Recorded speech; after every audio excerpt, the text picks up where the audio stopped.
दोस्तों, बिहार के मुजफ्फरपुर जिले का एक छोटा सा कस्बा जहां जिंदगी धीरे धीरे चलती है, पर इस कस्बे में रहने वाली गीता महतो अचानक से गायब हो जाती है। गीता की खासियत ये थी कि वो हूबहू बॉलीवुड एक्ट्रेस विद्या बालन जैसे दिखती थी। बस यही बात उसकी जिंदगी की सबसे बड़ी पहचान और सबसे बड़ा खतरा बन गई थी। गीता, जिसकी उम्र तकरीबन 28 साल, शादीशुदा थी और उसका पति रवि महतो एक ट्रक ड्राइवर था। दोस्तों, रवि का काम ऐसा था कि वो कई कई दिन बाहर रहता था। गीता घर में अकेली रहती थी, लेकिन वो अपने छोटे से ब्यूटी पार्लर के चलते पूरे मोहल्ले में मशहूर थी कि लड़कियां उनकी फैन थी, क्योंकि उसके मेकअप करने के तरीके बड़े फिल्मी स्टाइल वाले थे। पर असली सनसनी तो तब मच गई जब लोग उसे विद्या बालन कहकर बुलाने लगे। धीरे धीरे ये खूबसूरती ही उसकी मुसीबत बन गई। कई लड़के और कुछ रईस आदमी उसके दीवाने हो गए। उनमें से एक था विक्रम सिंह, जो शहर का नामी बिजनेसमैन था। शादीशुदा होने के बावजूद विक्रम का दिल गीता पर आ गया। दोस्तों, वो उसे पटाने की हर कोशिश करता, लेकिन गीता साफ साफ मना कर देती थी। दोस्तों नमस्कार, इस नए वीडियो में एक बार फिर से आपका बहुत बहुत स्वागत है। दोस्तों, आज की सच्ची घटना है बिहार राज्य के मुजफ्फरपुर जिले की एक लड़की की, जिसकी शक्ल हूबहू विद्या बालन ही जैसी दिखती थी। दोस्तों, 3 मार्च 2025 की रात गीता अचानक लापता हो जाती है। कोई चिल्लाने की आवाज़ नहीं आई, कोई संघर्ष का निशान नहीं। घर की हालत भी बिल्कुल सामान्य थी, बस एक चीज़ गायब थी, गीता का मोबाइल फ़ोन। दोस्तों, पुलिस को सबसे पहले शक गीता के पति रवि महतो पर लगाया। जब उससे पूछा गया तो उसने कहा, मैं तो ट्रक लेकर पटना में गया था।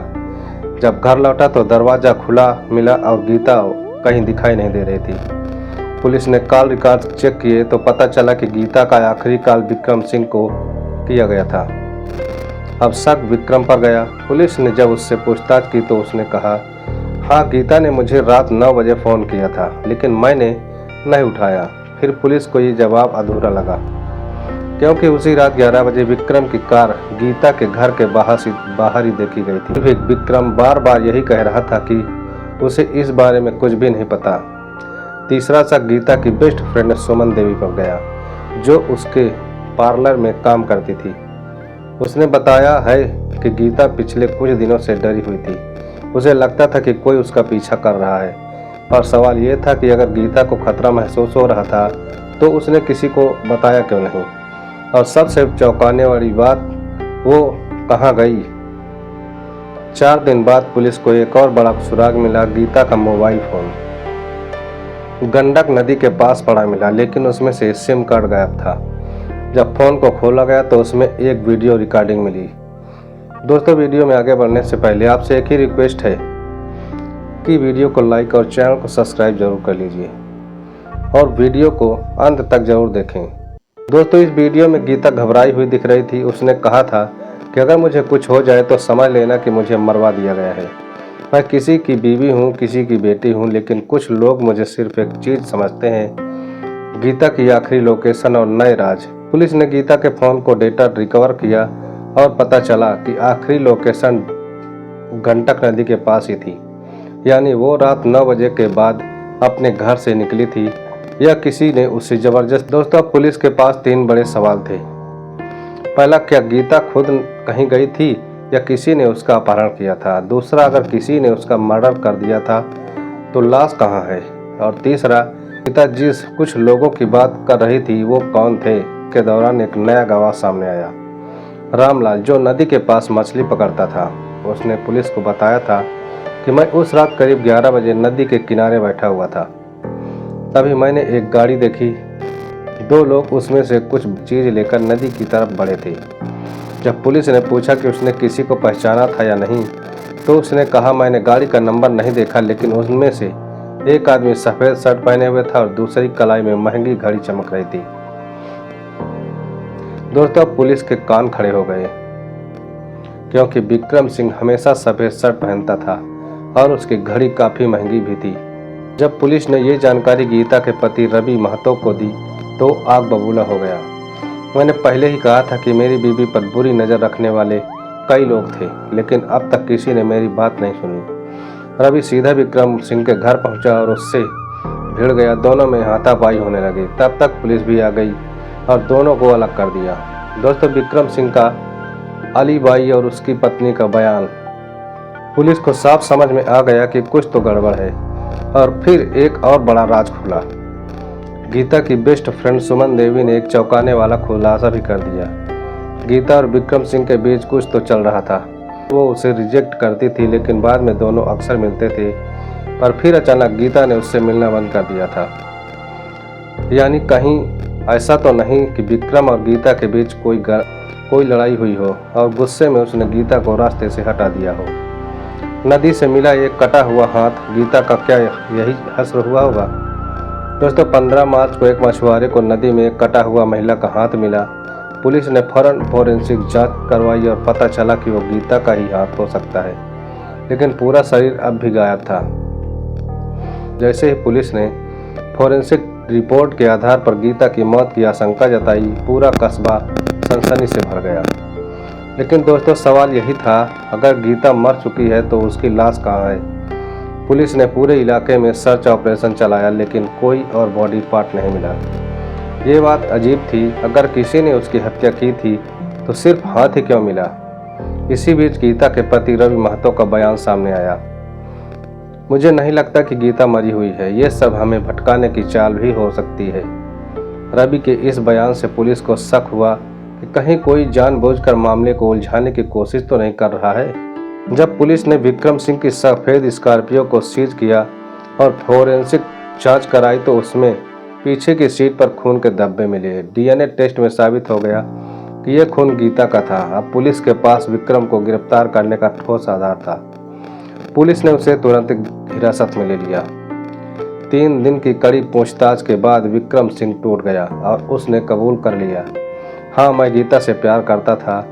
मैंने उसके लिए अपनी बीवी तक को छोड़ने का फैसला कर लिया था, लेकिन वो मुझे दूर जाने लगी। उस रात मैंने उसे मिलने बुलाया, लेकिन उसने मुझे फिर ठुकरा दिया। गुस्से में मैंने उसका गला घोट दिया और बॉडी को ठिकाने लगाने के लिए नदी में फेंक दिया। पर यह कबूलनामा पूरी तरह से सच नहीं लग रहा था। जब पुलिस विक्रम को कोर्ट में पेश करने की तैयारी कर रही थी, तभी एक नया धमाका हुआ।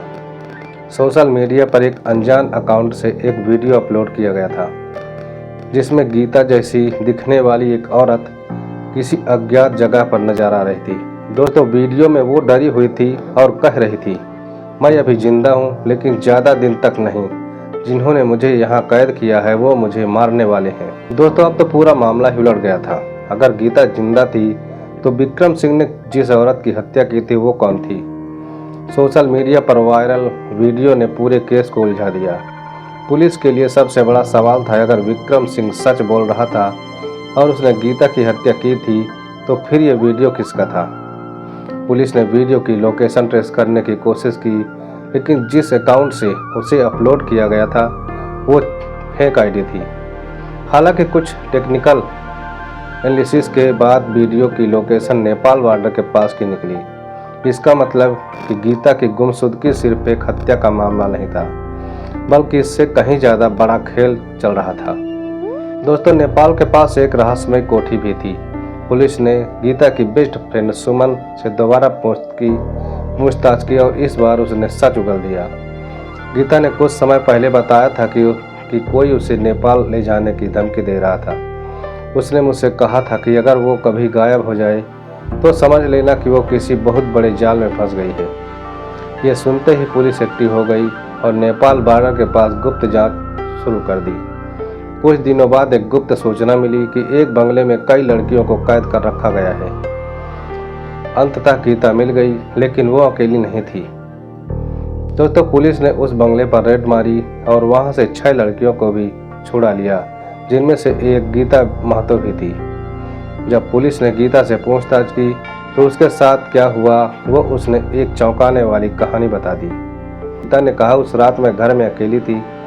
तभी कुछ लोग जबरदस्ती मुझे उठा ले गए और मुझे एक अंधेरे कमरे में रखा गया और कहा गया कि अगर मैंने किसी से मदद मांगी तो मेरी हत्या कर दी जाएगी। फिर मुझे नेपाल लाकर इस बंगले में बंद कर दिया गया। लेकिन सबसे बड़ा झटका तब लगा जब गीता ने कहा कि विक्रम सिंह ने मुझे नहीं उठाया था। असली गुनहगार कोई और है। पुलिस ने जब और छानबीन की तो एक नया नाम सामने आया, श्यामलाल ठाकुर, जो बिहार नेपाल बॉर्डर पर मानव तस्करी का बड़ा नेटवर्क चलाता था। दोस्तों, श्यामलाल और उसके आदमी खूबसूरत औरतों को अगवा करके नेपाल में भेज देते थे। गीता की खूबसूरती उसकी सबसे बड़ी दुश्मन बन गई थी। पुलिस ने श्यामलाल को गिरफ्तार कर लिया और उसके गैंग का पर्दाफाश भी कर दिया। दोस्तों, अब एक और सवाल बचा था, गीता जिंदा थी तो विक्रम सिंह ने जिस औरत की हत्या की थी वो कौन थी? फोरेंसिक रिपोर्ट से पता चली कि नदी में मिला कटा हुआ हाथ एक सेक्स वर्कर का था, जिसे विक्रम ने गीता समझकर मार दिया था। विक्रम ने कबूल किया कि उसने शराब के नशे में गलती से किसी और को मारा था। गीता महतो सही सलामत अपने घर लौट आई। विक्रम सिंह पर हत्या और सबूत छुपाने का केस चला और उसे उम्र कैद की सजा हुई। दोस्तों, श्यामलाल ठाकुर का गैंग पूरी तरह बर्बाद हो चुका था और उसकी गिरफ्तारी के बाद कई और लड़कियों को आज़ाद करवाया गया। रवि महतो अपनी पत्नी को पाकर भावुक हो गया, लेकिन गीता के लिए वो सदमे से बाहर आना आसान नहीं था। दोस्तों, गीता महतो की कहानी सिर्फ उसकी गुमशुदगी और हत्या के झूठे केस तक सीमित नहीं थी। ये उस खौफनाक सच्चाई को उजागर करती है कि कैसे खूबसूरत लड़कियां शिकार बनती हैं, कैसे पैसे और ताकत के नशे में लोग किसी की भी जिंदगी को बर्बाद कर सकते हैं और कैसे सच्चाई को सामने लाने के लिए हिम्मत और धैर्य की जरूरत होती है। दोस्तों, ये वीडियो आपको कैसी लगी कमेंट में अपनी राय हमें ज़रूर बताएं और अगर अभी तक हमारे चैनल को सब्सक्राइब नहीं किए हैं तो दोस्तों वीडियो को लाइक कर दीजिए और हमारे चैनल को सब्सक्राइब जरूर कर लीजिए। दोस्तों, मिलते हैं अगले नए वीडियो में, तब तक अपना ख्याल रखें। धन्यवाद।